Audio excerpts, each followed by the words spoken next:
Oi, pessoal, tudo bem? Estamos mais uma vez com o programa Calunga Responde, porém, esse é especialíssimo, que é o programa de número 100, centésimo Calunga Responde. Eu nunca imaginei que eu faria uma série de programas com tantos temas diferentes, né? Esses dias eu estava olhando, assim, passando os olhos nos primeiros, e quanta coisa a gente conversou, quanto assunto foi colocado aí à baila. Bom, esse programa de número 100 é um programa muito especial, o Calunga fez com muito carinho. O tema é um tema fascinante, né? Que são as crianças índigo, as crianças cristais, enfim, é um assunto que desperta o interesse de muita gente, e o Calunga trouxe de uma maneira muito didática, de fácil entendimento, e eu tenho certeza que vocês vão gostar. Antes de vocês assistirem, eu, Marcos, o Israel, minha voz do além, que está aqui, vai, Israelito. E aí, pessoal? A gente quer agradecer a todos vocês, né? Nós não chegaríamos a essa quantidade de programas se não fosse a audiência e a presença de vocês aí do outro lado da telinha. Então, muito obrigado. Calunga também agradece, o senhor Antônio Dias e toda a turma dele que de vez em quando vem aqui no estúdio. Fica aí com o programa de número 100, um programa muito legal, comemorativo, com o tema Crianças Índigo, Crianças Cristal.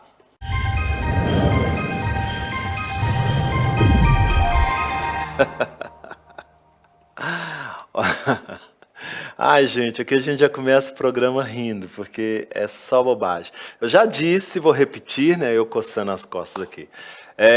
Que um dia nós vamos fazer os bastidores do programa para vocês. A gente podia, Israel, deixar uma câmera escondida, mas você não me conta, não. Não, vou pedir alguém para deixar, para você também não saber. E aí a gente começar a fazer o programa e depois quem instalou essa câmera secreta, pegar e ver o que filmou para vocês verem o que é fazer esse programa Calunga Responde com o senhor Israel, a voz do além. Estamos aí, mais uma vez. E o Calunga que está por aí nesse equipe. estúdio, saltitante, feliz, como sempre. Bom, tem uma coisa aqui muito legal, que é da Rejane Moraes. Ela fala assim: quando encarnamos, esquecemos nossa outra vida. Sim, graças a Deus que sim. É bom a gente não lembrar muito, não. E quando desencarnamos, nós lembramos do que vivemos aqui? Pior que lembramos. Então vamos lá por etapa. Gente, o esquecimento, está lá no Livro dos Espíritos também, né? O véu do esquecimento do passado, é esse bem um termo que está lá, apresenta para nós a bondade e a justiça de Deus. Porque seria muito mais complicado se nós vivêssemos hoje com a percepção, mesmo que parcial, porque tem pessoas que nascem com essa perspectiva, existe aí as terapias de vivências passadas também que oferecem isso. Mas se a gente tivesse o entendimento do que nós fomos em outra vida, com quem nós vivemos, os conflitos, né, os embates que nós entrevemos, seria muito complicado. Você já imaginou você dentro da sua casa, lá com seu pai, com a sua mãe, olhando para o seu pai e vendo que seu pai foi uma pessoa que você prejudicou numa vida passada, que você roubou, que você explorou, ou vice-versa, seu pai fosse uma pessoa que tenha te violentado, te machucado. Já pensou?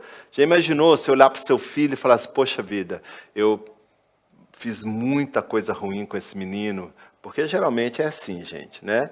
Nós vivemos num mundo de expiação e provas, não é porque nós somos santos, não. É porque nós temos muita coisa para provar para nós mesmos e temos muitas coisas também para expiarmos conosco mesmo.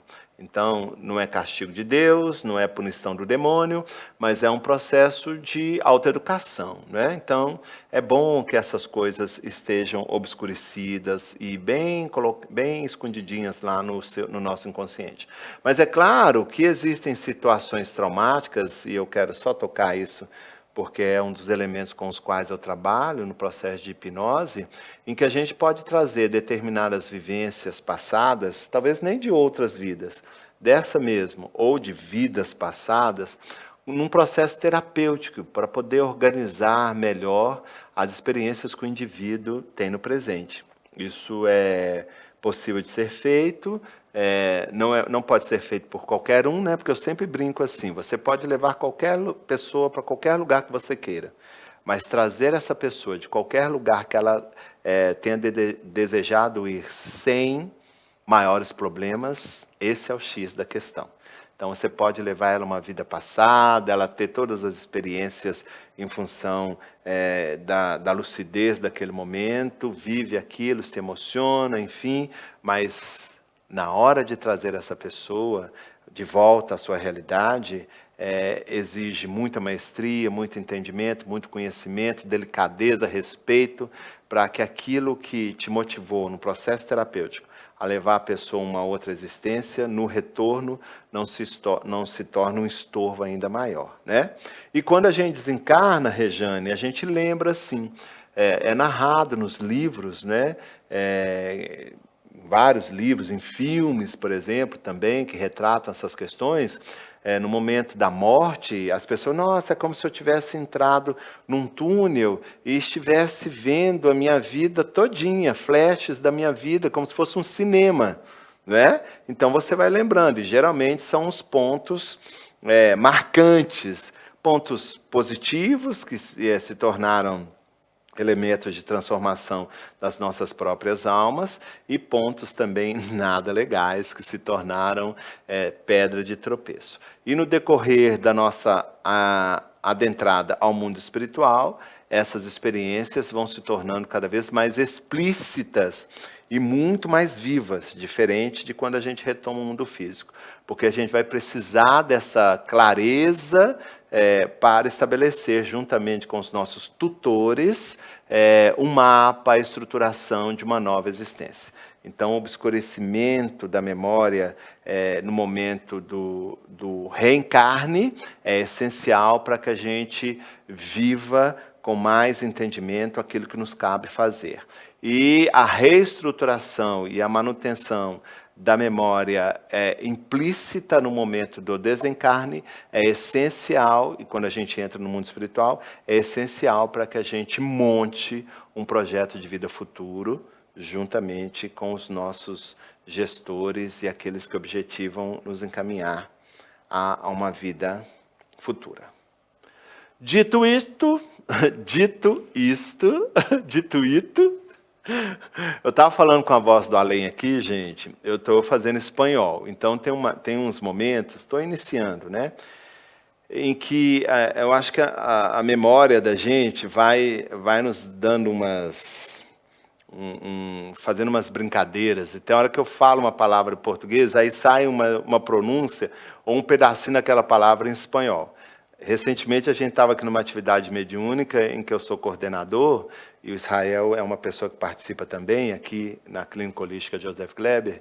Eu estava comentando com ele enquanto eu estava coordenando, um espírito tentando falar através de mim em espanhol, e eu falando com ele assim, não, mas eu não sei falar espanhol. E ele falava assim, pouco importa, você já tem o que eu preciso, eu que sou espanhol, eu falo. Mas aí eu conto para vocês como é que terminou essa história depois. Vamos lá. Vamos nos preparar para receber Calunga. Esse cara bem legal.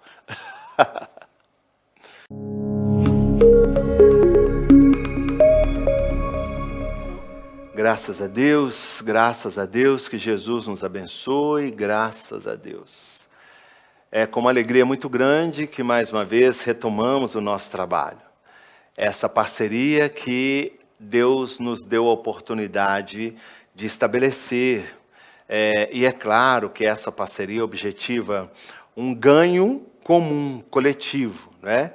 Em que todos nós, envolvidos nessa atmosfera de descoberta, de debate, de apresentação de ideias, de opiniões, possa, a partir desse encontro, desse debate, aurir outras maneiras de ver o mundo, de pensar, de dar passos, de objetivar, concretizar os sonhos. Sim, nós espíritos chamados desencarnados, os fantasmas, os mortos. Também sonhamos, nós também desejamos dias melhores, nós também trabalhamos em favor de nós próprios para que os nossos dias sejam ainda mais venturosos. Não pensem vocês que uma vez extinto um corpo físico, muitas aqueles aspectos motivacionais que fazem parte do mundo físico desaparecem com a morte do corpo. Não. Algumas realmente morrem com o corpo físico, são necessidades fisiológicas, né? Mas aspectos emocionais, aspectos sentimentais, perspectivas filosóficas, isso tudo continua existindo, porque isso é função e atributo do espírito. E nós somos espíritos em essência. Então eu, Calunga, continuo sonhando. O fato de estar aqui com vocês não é porque eu seja um espírito superior e benévolo, como a maioria das pessoas nos enxergam. Não. É porque eu vejo aqui uma possibilidade de ampliar ainda mais o meu entendimento da vida quando vocês direcionam até mim e ao senhor Antônio Dias as suas inquietações, as suas dúvidas. E é por isso que eu digo, é um trabalho de parceria em que a coletividade, em que a sociedade, na dimensão física e na dimensão espiritual, só tem a ganhar. Que Jesus nos abençoe, graças a Deus. Graças a Deus, Calunga. Hoje vamos fazer a pergunta de Guilherme Rosa, de Ijuí, Rio Grande do Sul. A pergunta é a seguinte: ele gostaria de que você falasse um pouco mais sobre as crianças índigos e cristais. Qual é a função dos índigos para com os cristais? Jesus nos abençoe, graças a Deus. Eu às vezes me surpreendo com a necessidade de rotular. É criança cristal, é criança índigo, é criança azul.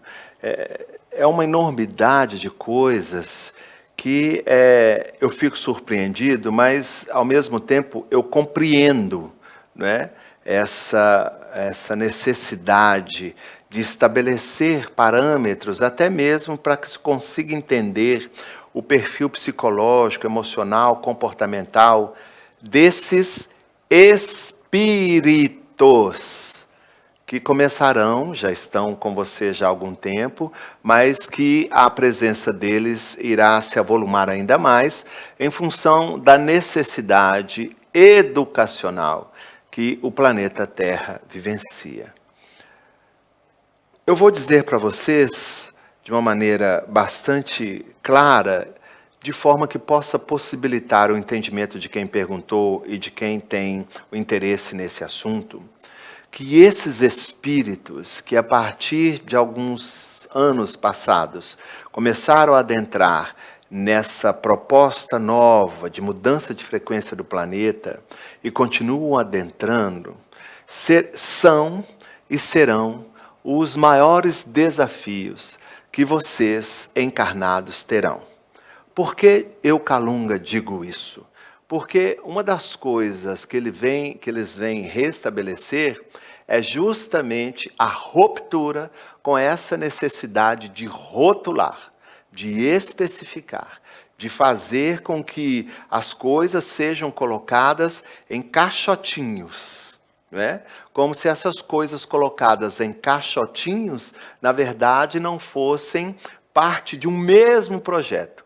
E que existe o maior engano, equívoco, em tentar colocar essas coisas encaixadas separadamente. Elas fazem parte de um grande quebra-cabeça. E aprender a lidar com essas peças, entendendo que elas se completam, é o primeiro passo para ter êxito nessa relação explicitada, explícita que vocês estão tendo com essas criaturas, com esses espíritos. São seres com uma capacidade de entendimento, vou colocar melhor, são seres com uma capacidade de observação muito mais ampla, mas que não se detém apenas nos aspectos de observação. Observem, ingerem, diluem e transformam aquilo em ações. Ações que trazem para as pessoas que estão à volta uma espécie de espanto, porque é muito rápido, diferente da maioria das pessoas que estão se movimentando no planeta Terra. É tudo feito de uma maneira quase que instantânea, em função de uma prerrogativa que vocês espíritas e espiritualistas sabem muito bem, a partir da pergunta que Allan Kardec faz: qual é o objetivo da reencarnação? E os espíritos respondem: reencarnação objetiva intelectualizar a matéria, dar à matéria condições, organização fisiológica, atômica, molecular, adequada à manifestação dessas inteligências mais dilatadas. E pelo fato de serem mais dilatadas, não querem dizer que são mais evoluídas. Não, não é isso. Evolução não quer dizer, não está intrinsecamente ligada à inteligência. O sujeito pode evoluir intelectualmente e manter-se rasteiro, pequeno, ínfimo, nos aspectos morais e comportamentais. Da mesma maneira que ele pode desenvolver moralmente de uma maneira esplêndida e ter uma inteligência tímida.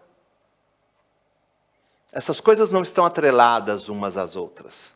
Então, essas crianças com essa capacidade de observação e absorção, de gestão e devolução isso para o meio social, é que vocês, por uma necessidade, que eu não estou aqui para estabelecer julgamento, estabeleceram crianças cristais e crianças azuis.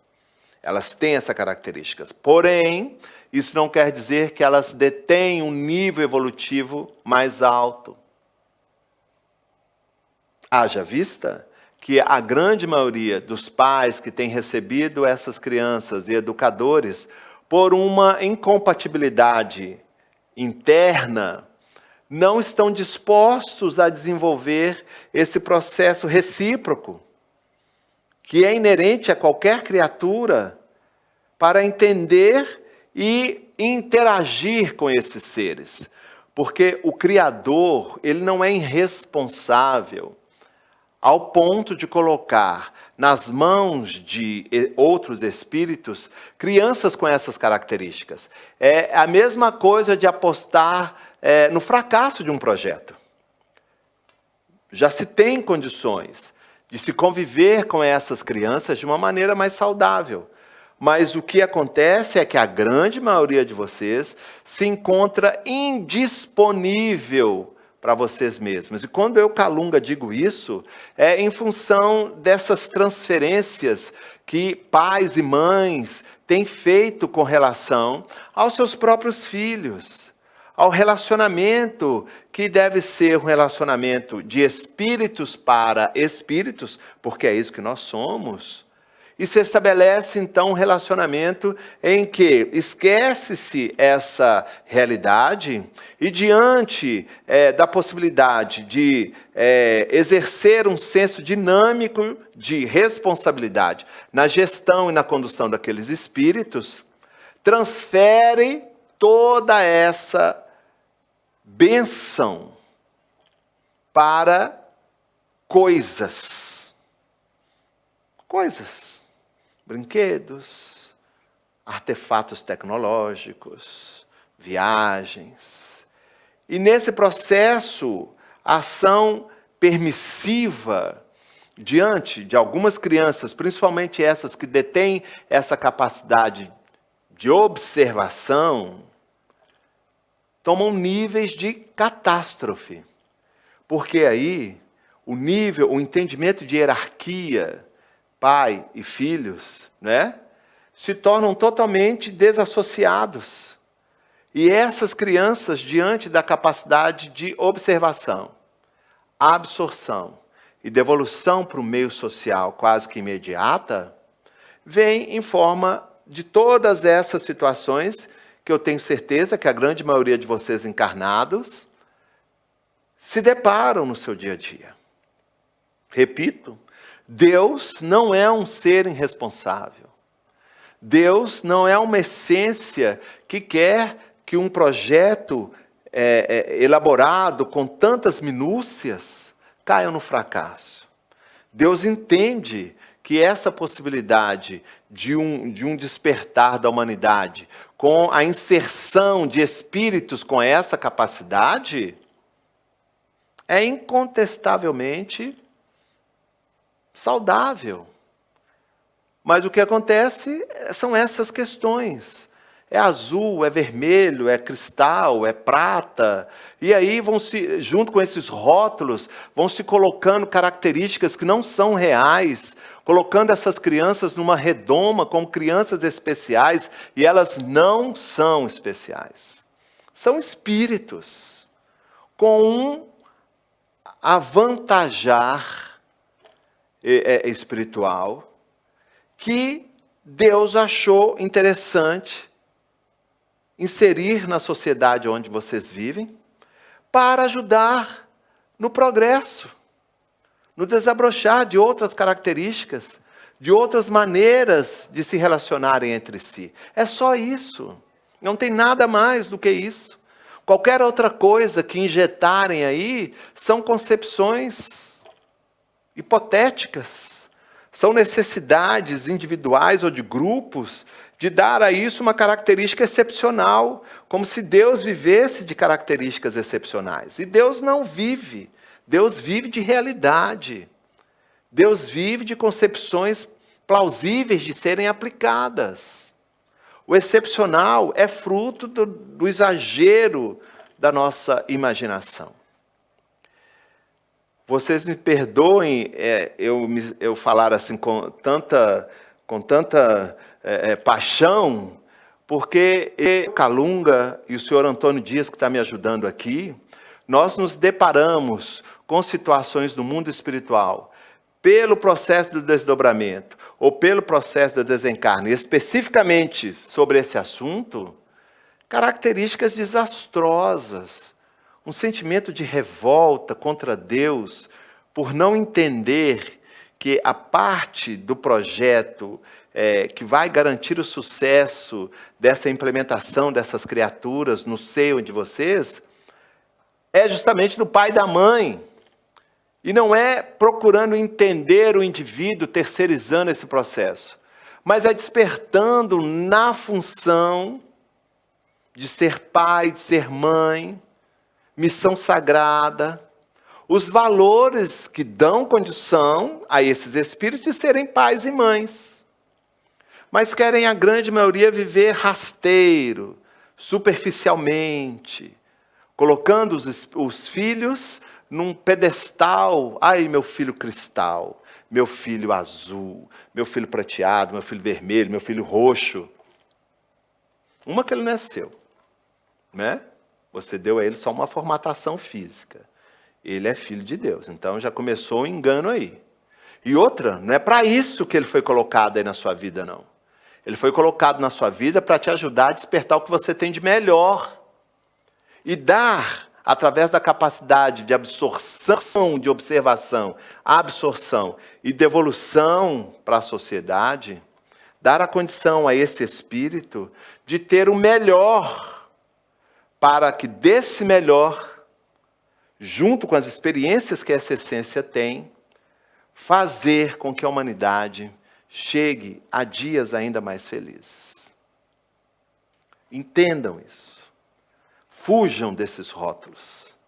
Estabeleçam uma relação mais lúcida com o que Deus te oferece, para que lá na frente não se decepcionem. E a decepção vai ser fruto das suas próprias ilusões. É a receita básica. Mas vão ao cerne da questão. Essa relação entre esses espíritos, com essas características, que geralmente não são tão evoluídos como vocês julgam ser, que necessitam de orientação, e essa orientação tem que ser remodelada, revista pelos pais, se refazendo diante das circunstâncias desafiadoras que os visitam, para que esse conclave, para que esse projeto divino alcance o seu sucesso, o seu objetivo. Graças a Deus, que Jesus nos abençoe. Contei aqui com a ajuda fundamental do senhor Antônio Dias. Aliás, é agora ele que fala, a grande maioria do nosso bate-papo aqui foi ele que falou.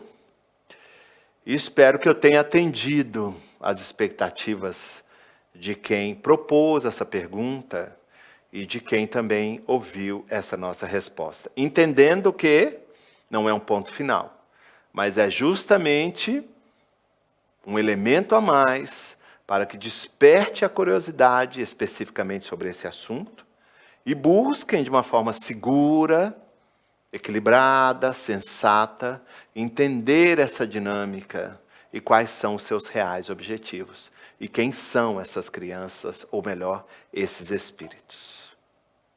Até a próxima.